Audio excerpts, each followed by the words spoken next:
Que no es cristiano no sufre tentaciones.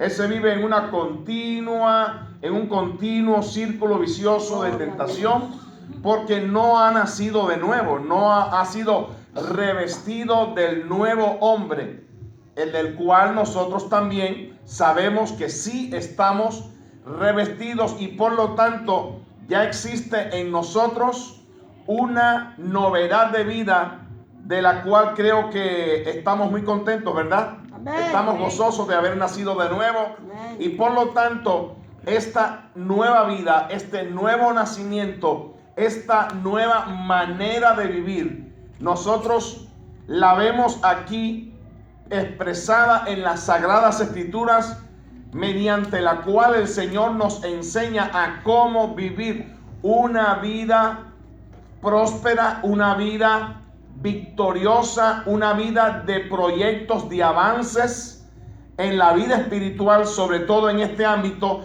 el Señor nos ilumina a través de la bendita palabra para que podamos alcanzar los grandes logros que el individuo, no siendo cristiano, nunca fue capaz de obtener o de lograr por precisamente estar ausente de la presencia de Dios.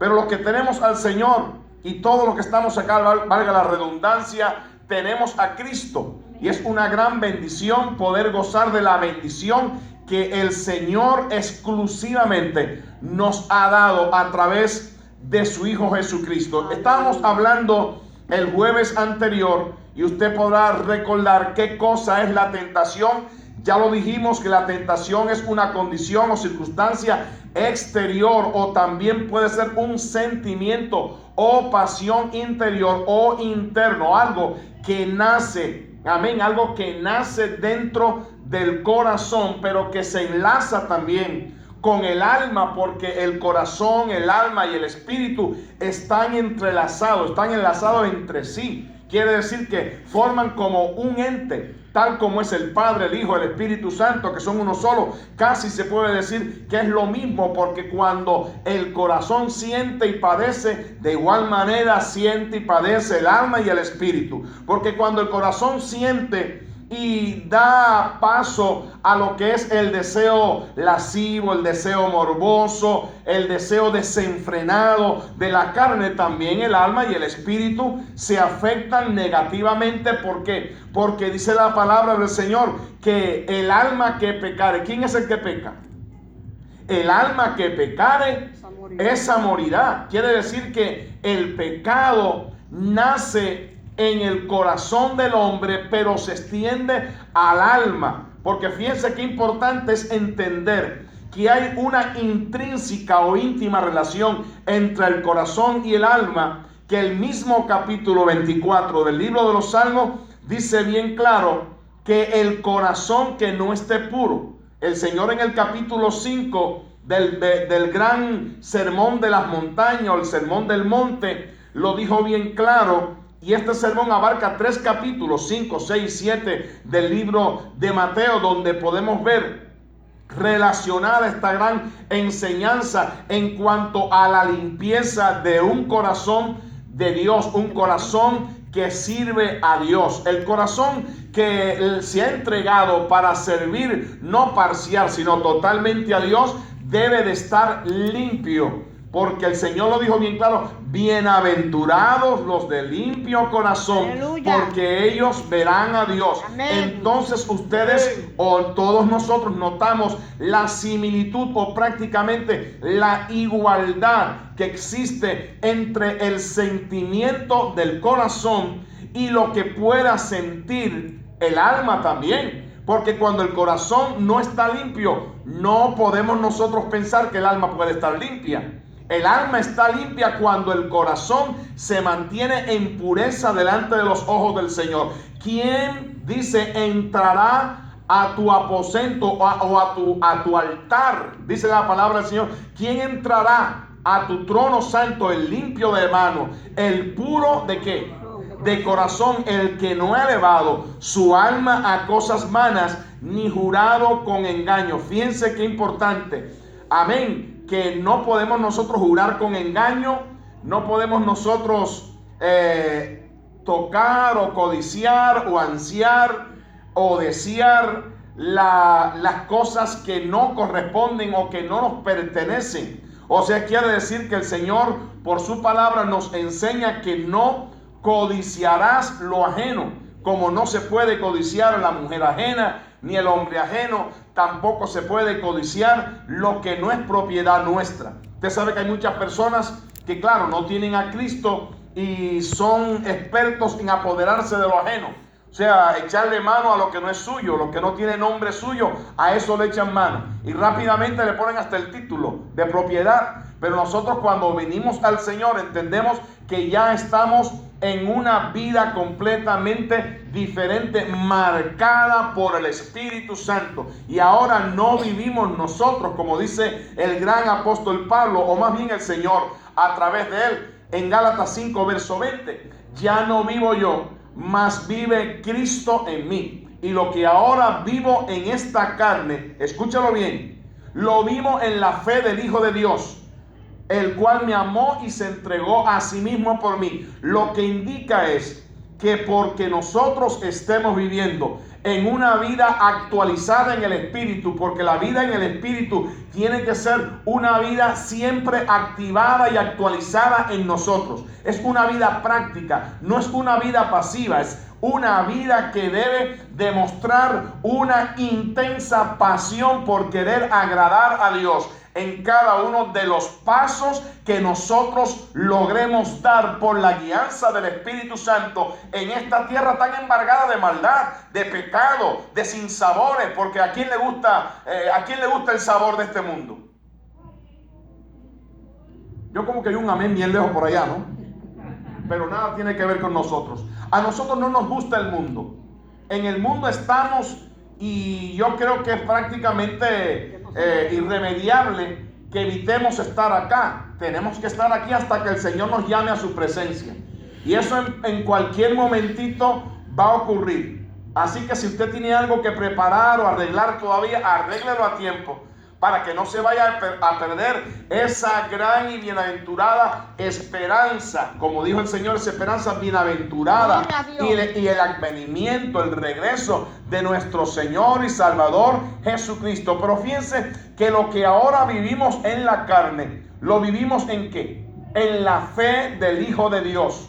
Note usted que estamos o militamos en la carne, pero no andamos conforme a la carne. Eso lo dijo también el Señor a través del apóstol. Quiere decir que estamos viviendo en este estuche humano lleno de defectos, de debilidades, lleno también de ataques, o más bien a veces sufrimos los ataques, las tentaciones, porque las tentaciones son ataques violentos, acérrimos de las tinieblas, los cuales nosotros no podemos detestar o podemos ignorar o podemos obviar o echar a un lado. No, tenemos que aceptar la realidad de que el verdadero cristiano tiene que ser o pasar por esa fragua de las tentaciones, porque cuando el Señor nos tienta, lo que hace es que acrisola o fortalece nuestra fe y nuestra buena relación con Dios. Porque fíjense que en el momento que el cristiano es tentado y le dice que no a la tentación, usted automáticamente le está diciendo que sí a Dios. Ven ustedes qué importante, cuando le damos, por ejemplo, contrario a ello, le damos paso a la tentación cuando viene como una metralla, como una bazooka, por decirlo así, como una flecha, un dardo encendido, porque la Biblia declara en el capítulo 6 del libro de Efesios, dice que viene como dardo encendido de fuego del maligno. Esas son las tentaciones, las enviaciones de las mismas tinieblas, y es cuando nosotros tenemos que portarnos, como también dijo el Señor a través del apóstol Pablo, portaos varonilmente. Gloria a Dios. Y esforzados. Y esto se aplica también a las mujeres, porque aquí esto no se trata de sexo. Cuando se habla de lo espiritual, cuando se habla de nuestra relación y cuando se atañe al cuerpo de Jesucristo, no tiene que ver de forma alguna con sexo específico. Yo creo que cuando Dios habla y nos ministra a través de la palabra y del Espíritu, está ampliando, está involucrando tanto a la mujer como al hombre. Y quiero que sepas que es muy importante que nos mantengamos siempre en una postura varonil. ¿Por qué no dice mujeril? Dice varonil. ¿Por qué razón? Porque el varón es el cabeza del hogar. El varón es el ejemplo, o debe de ser el ejemplo del hogar. El varón está llamado por Dios a funcionar como el sacerdote espiritual, el que tiene a cargo o sobre él pesa la manutención del hogar, de su familia. Amén. Entonces ya usted ve que carga Dios sobre el hombre, sobre todo como cabeza, la gran y enorme responsabilidad de mantener siempre un estricto orden de valentía, amén, de razonamiento en cuanto a la palabra se refiere, para que no vayamos a desviar nuestros pies del buen camino. Hay que reprender, como dije el otro jueves, constantemente a las tinieblas, porque cuando menos usted y yo no lo pensamos, un dardo viene de repente y nos trata de penetrar a la mente. Un trato, por ejemplo, de furia, de genio, amén, de ira, porque la ira es una cosa que ataca constantemente.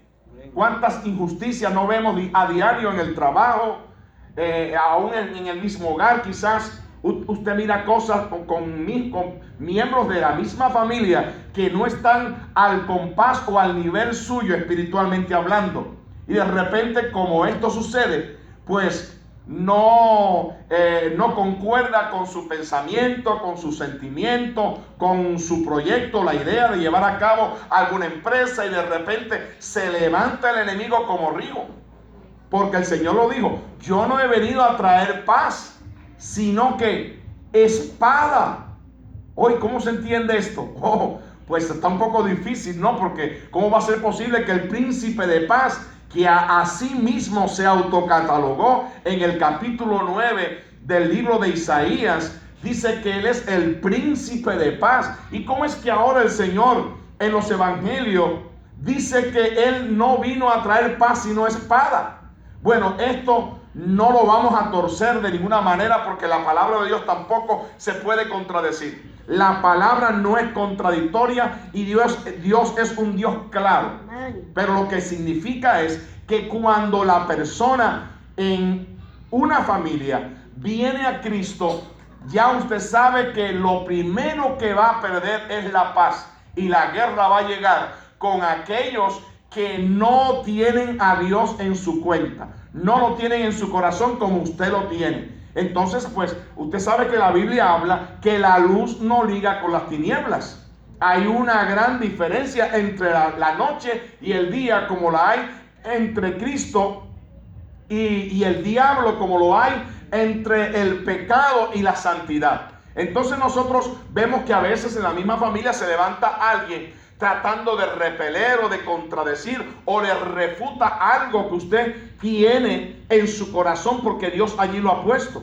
Y es el momento en que nosotros no tenemos la necesidad de apelar a nuestras propias fuerzas o habilidades o capacidades humanas, sino apelar ¿a qué? A la oración, apelar al recurso o a los recursos, más bien en plural, los grandes recursos y virtudes espirituales y escriturales que el Señor ha dejado a nuestro alcance, porque tenemos herramientas, tenemos armas espirituales, como el Señor nos enseña en 2 de Corintios capítulo 10 verso 4, que nuestras almas no son carnales. Las almas de nuestra milicia no son carnales, sino poderosas en Dios. ¿Para qué?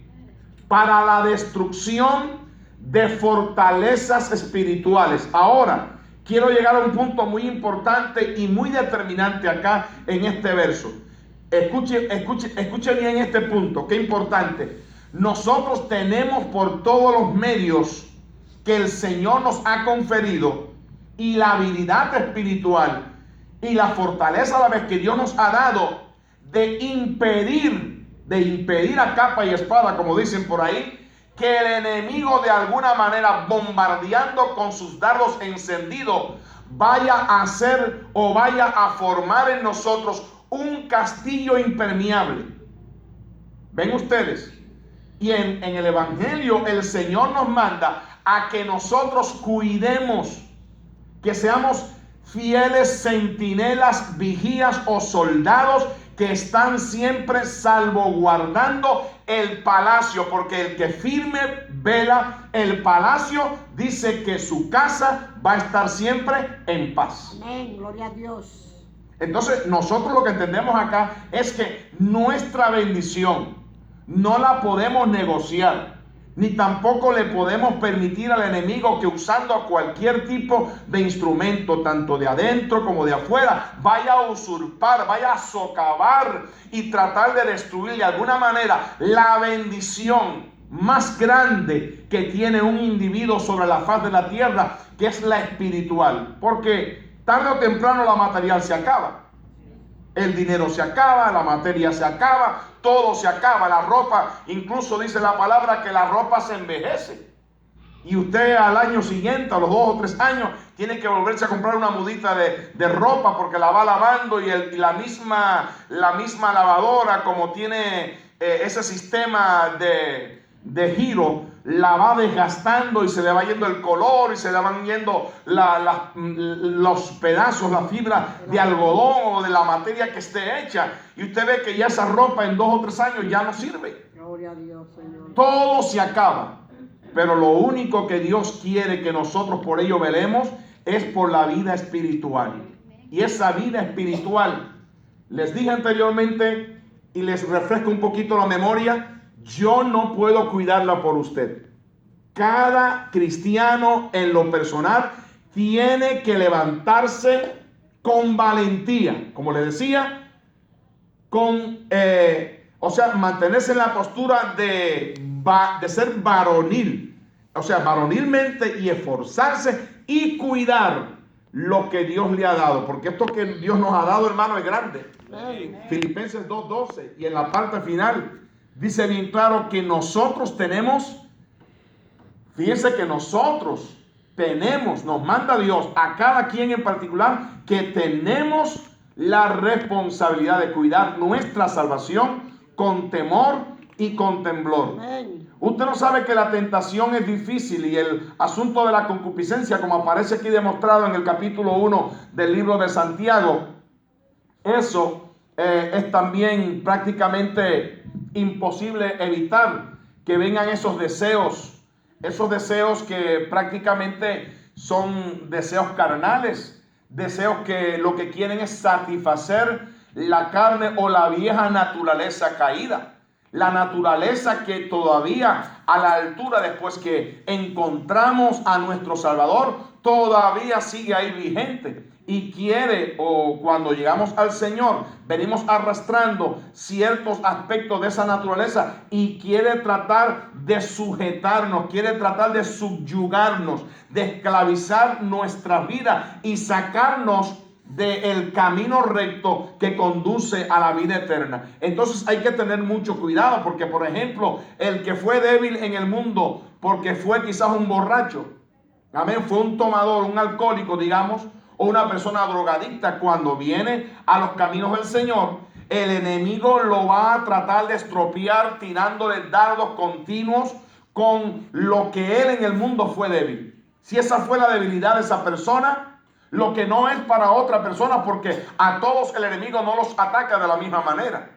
Hay personas que fueron débiles en el mundo con las mujeres, como les decía también el jueves pasado. Otros con los hombres fueron mujeriegos y hombreriegos. Amén, hombreriegas. Y entonces cuando llegan al Señor, siempre esa va a ser un aguijón, va a ser un dardo que va a estar de forma continua ahí, y con el cual usted tiene que combatir. Tiene que combatir con valentía y tiene que reprochar, tiene que desechar todo ataque de las tinieblas. Pero eso no lo puede lograr. Para usted tratar de vencer, usted no podría lograrlo si no es a través de la oración. ¿Recuerda usted lo que dice Mateo 26:41? ¿Recuerda usted lo que dice? A ver, ¿quién recuerda lo que dice ese texto? Velad y orad para que no entréis en tentación. Ven ustedes que para no entrar en tentación o ceder al ataque de las tinieblas, que es una tentación, tenemos que estar orando y velando. Y la oración nuestra debe de ser, valga la redundancia también, una oración ferviente en el Espíritu, como relaciona Efesios 6, verso 18, dice, orando con toda oración o con toda deprecación y súplica en el Espíritu, porque como también revela Romanos capítulo 8, verso 26, la oración nuestra debe de ser una oración espiritual, como revela Judas también, creo que es el verso 11, orando en o por el Espíritu Santo. La oración nuestra debe ser una oración con ahínco, con fervor, con denuedo. Pedirle al Señor que nos ayude, que el pronto auxilio, que el socorro suyo siempre esté a nuestra orden. Porque lo necesitamos. ¿Quién no necesita al Señor acá? Yo necesito a Dios en cada segundo de mi vida. Y cuando noto que la presencia de Dios se me está esfumando o se me escapa de alguna manera porque no estoy haciendo lo que me compete, lo que necesito hacer, que es la oración, yo me siento desesperado y busco un momento, busco un rincón donde tirarme y orar y clamar a la presencia del Señor para que Dios entonces me escuche. Y cuando yo oro, cuando yo me meto en esa recámara secreta y oro, porque lo puedo experimentar y se lo quiero testificar, se lo comparto a ustedes para que ustedes noten qué cosa tan preciosa. Yo creo que ustedes también, como hijos de Dios, han experimentado lo mismo. Y cómo salirnos de ese círculo tan valioso, tan efectivo, tan maravilloso, donde Dios nos da esas grandes victorias. Porque cuando uno se mete en oración y llega un momento en que ese momento o ese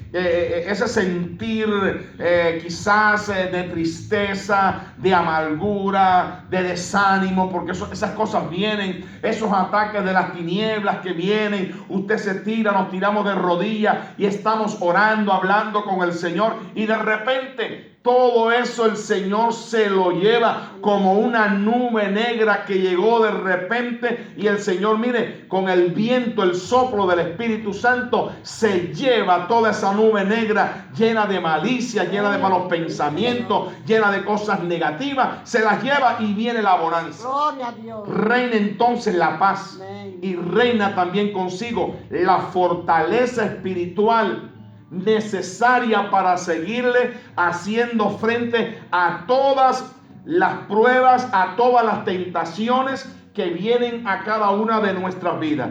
Tentación propia, dice la palabra en el capítulo 1, verso 13, nos fijamos o nos dirigimos una vez más.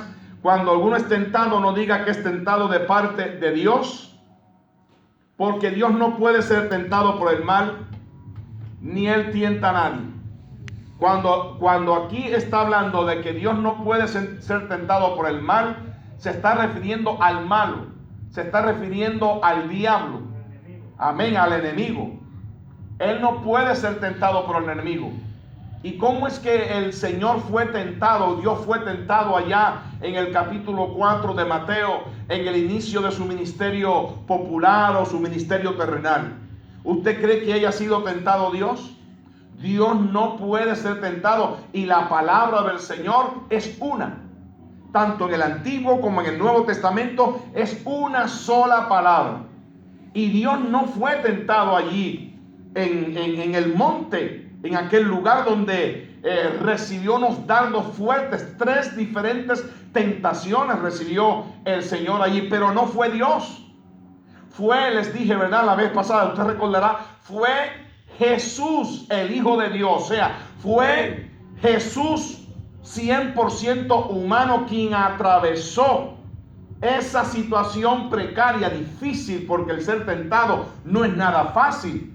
Pero quien era tentado no era Dios, porque Dios no puede ser tentado. ¿Y por qué razón permitió el Padre que el Hijo estuviese pasando por esa odisea tan amarga, tan difícil, que después de 40 largos días de ayuno y oración, absteniéndose de comer y bueno, de beber? No dice ahí que no bebió, porque probablemente estaba bebiendo. Dice que los ángeles venían y le servían, pero no era comida. Probablemente, amén. Y usando la lógica, pues entiende que él estaba tomando agua, porque al final, cuando el enemigo vino a tentarlo, la primera tentación, a propósito, que le puso allí a boca de jarro, como dice el refrán, fue: si realmente eres hijo de Dios.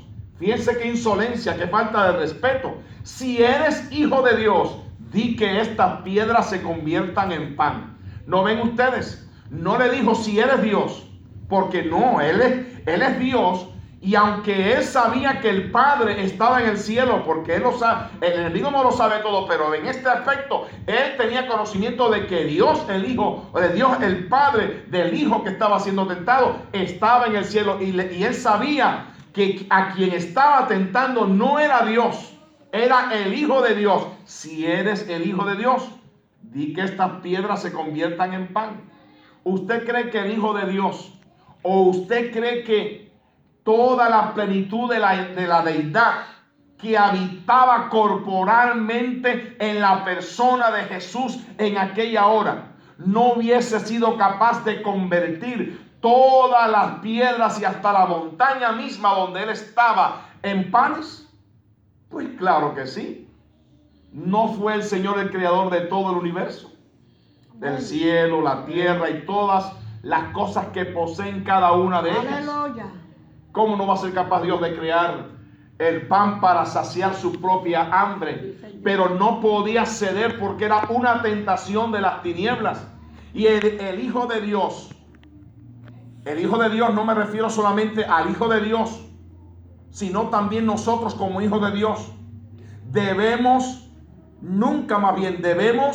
de obedecer, de escuchar la voz de Dios y de obedecer a las demandas de las tinieblas. Hay que tener mucho cuidado. Y yo creo sin duda alguna que una de las cosas que Dios nos enseña en su palabra es que no debemos parlamentar, no debemos de ninguna manera, porque no existe razón para dialogar o para hablar ni discutir ningún tipo de asunto con las tinieblas. Lo que existe o lo que tenemos que hacer sencillamente es repeler o reprender, atar la fuerza de las tinieblas, y siempre vamos a notar que lo que Dios usó para echar fuera, para tirar por tierra todo designio, todo plan de las tinieblas, para derrumbar el plan de redención, fue la misma palabra. No son argumentos humanos, no son fuerzas humanas que valieran para esa hora. No, porque es que la fuerza espiritual es completamente divergente o diferente a la fuerza espiritual. El Señor nos enseña que nuestra lucha, lo dice Zacarías 4:6, ¿verdad? Donde dice que no es con fuerza ni con ejército, sino con su espíritu, ha dicho el Señor. Quiere decir que la guerra nuestra, como es espiritual, pues tiene también que emplearse armas espirituales para que sirvan como derrotero, para que sirvan para derrotar a las tinieblas. Pero dice que la tentación, también hay fuentes de tentación. Por ejemplo, tenemos la fuente de tentación que es la misma maldad humana.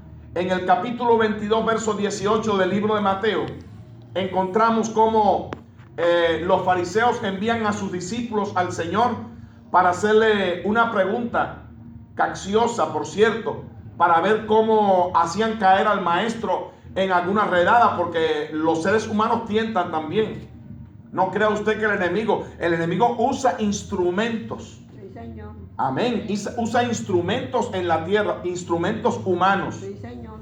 Aún dentro de la misma iglesia, cualquier hermano, el enemigo, y esto no a sabiendas, esto quizás de una forma inconsciente, puede usar a un elemento humano, un cristiano dentro de la iglesia, para acercarse a usted y decirle algo que está completamente salido del marco bíblico, pero es para engañarlo, porque el enemigo en esa hora ciegamente lo está usando para ver cómo usted reacciona, cómo usted presenta su nivel de fidelidad a Dios. Es importante esto, hermano.